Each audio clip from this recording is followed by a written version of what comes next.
Welcome back to this Let's Play of the original official campaign for Neverwinter Nights 2. I am just inside the door of the Eye Gouger lair, and I'm having all my companions hold their positions for now. And this is actually sort of how I'm going to run this area. There are orcs just sort of scattered around, and if you let your companions run off on their own, they will literally run off on their own and be all over the place. And it gets really messy because there are enemies that spawn all over the place, and yeah, it's better to just sort of micromanage your way through it. Especially when you start throwing fireballs around. And, you know, if we've got Cora on the party, might as well, you know, make use of her. And, you know, throw a couple of our own, too. Cassavir, there's an orc. Eleni also has a couple of useful offensive spells, but, well, none of them are great. Well, some of them are not bad. She just has other things that I like to do with her. Attack! Unfortunately, my main character, when you issue an order, it does not affect the character issuing the order. So, if you try and tell everybody to stand still, for example, your main character, the person who issued that order to stand still, will still go off running around like all crazy like. Keep up. Alright. That at least gets us through that initial flurry of... Now they're all saying, should I attack? It's because they can see enemies and they want to go off charging around randomly, and I'd rather not have them do that, because it's annoying. We'll deal with those wolves in that room in a second. I am listening. For the short term, I want to try and clear a corner of this so I have a place I can rest up if necessary. And there's a whole lot of orcs. You don't know if you can see them that clearly in that hallway right there. Here, look, Captain. I'm gonna doppelgang you. Unfortunately, Glass Doppelganger has the annoying effect that it also clones their current hit points, so against enemies that you've been fighting, it's not so effective. Attack! There's a reason I brought Cora along for this area. Boom!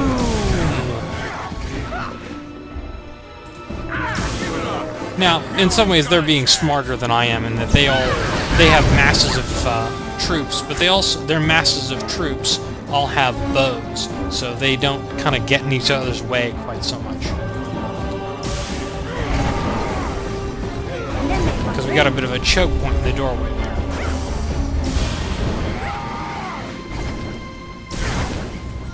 And a lot of spell effects going off, such that it's actually slowing down the game. I don't know what it is with this game.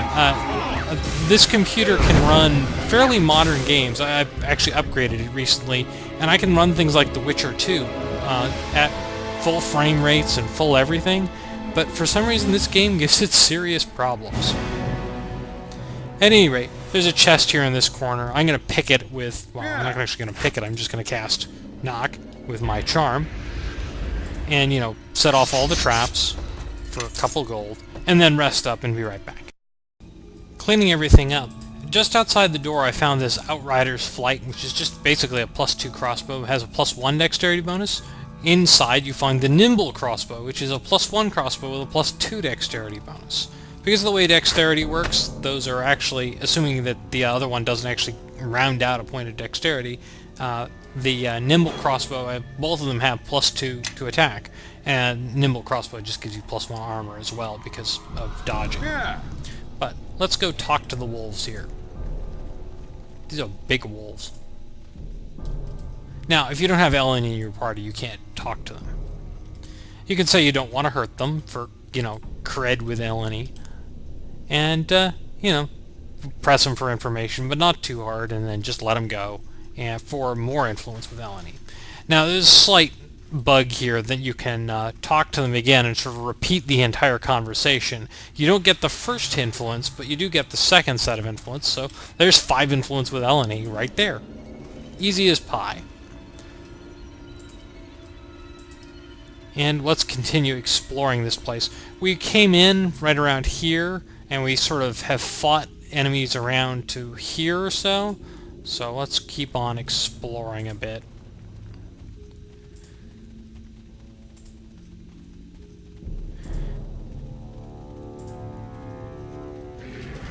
Oh.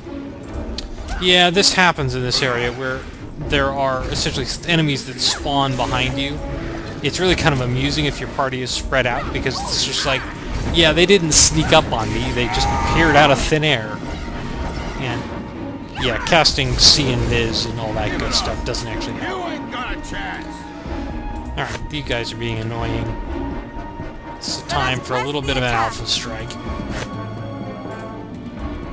Alright, I can do that.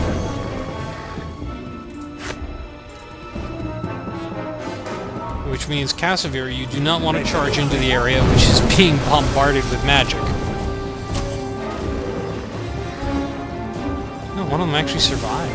That's kind of embarrassing, actually. Alright, this slowdown is just really weird. This computer can run far more complicated games at far better speeds, and it's really almost embarrassing that this game seems to have problems regardless. I think it may have something to do with the number of light sources in this area and the way the game calculates shadows, but I don't know. There's a reason. Well, I guess the original Witcher used the Aurora engine, but I believe it's the only other game that did. Whereas the I forget what the engine was. It Infinity engine that was used in the original Neverwinter Nights. That one got a lot more play.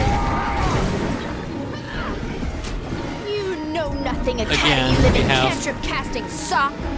lots and lots of orcs, and lots of orcs, and it really gets kind of tedious after a while.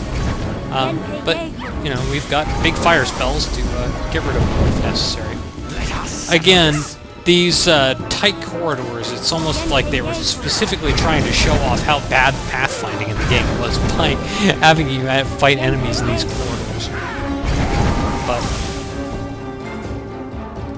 advertising the weaknesses of your game is maybe not a good way to, you know, earn friends. But that's okay.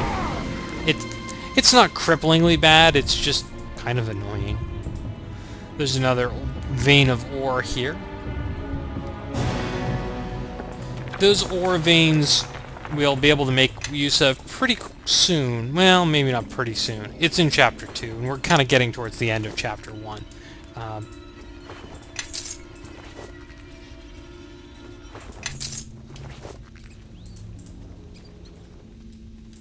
I guess that room didn't have anything in it, but more orcs. Imagine that. Oh, and there are even more orcs in it. I guess they were hiding in the sacks or something.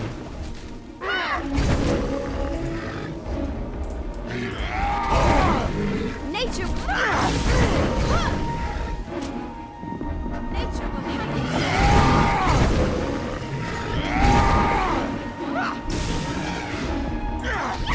We're actually taking a little bit of damage here, so I'm going to heal up and be right back.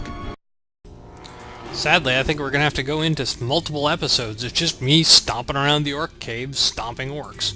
Because, well, look, here are more of them. Now, not all of the orcs that are here are always here. Essentially, a lot of them spawn as you're wandering around the map, but I don't know exactly where the triggers are or anything. But just because you've been through an area before does not necessarily mean that there will not have been another 16 orcs that have randomly shown up. I mean, I guess it's their home. You know, you should kind of expect to see quite a few of them there, but This wow. shouldn't take long. Laura's getting rather beaten on. Bust your gun! Of course.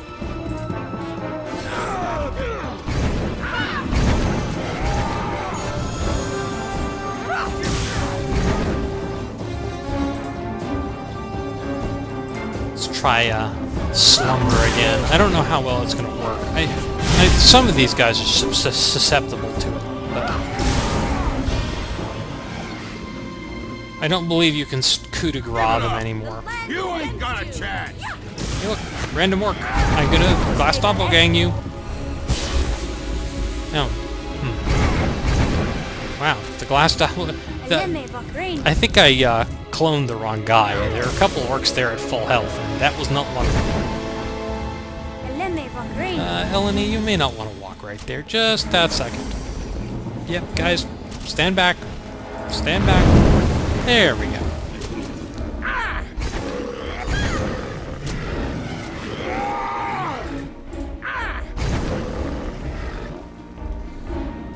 Right.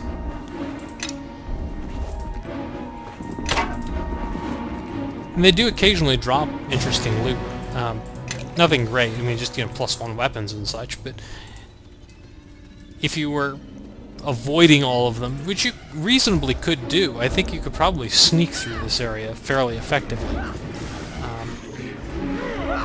And I'm getting tempted to do so because of just the never-ending waves of orcs.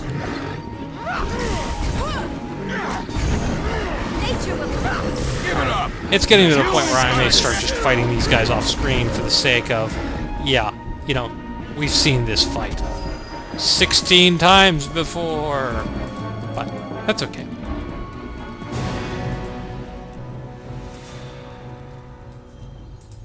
There are a couple of traps scattered around in here. Mostly the traps are the trigger points for spawning more orcs.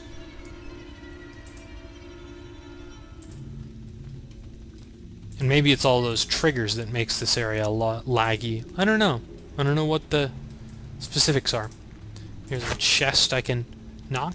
Now, I've used 10 charges or so off this knock thing. I may eventually have to memorize the knock spell if I actually use up that Chime of Opening. I don't think I ever will, though.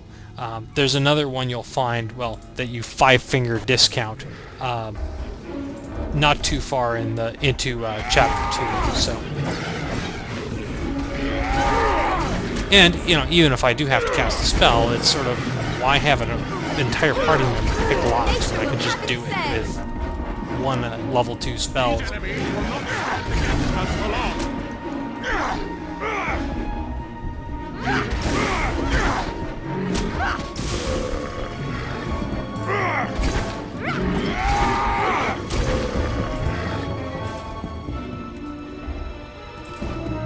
These orcs.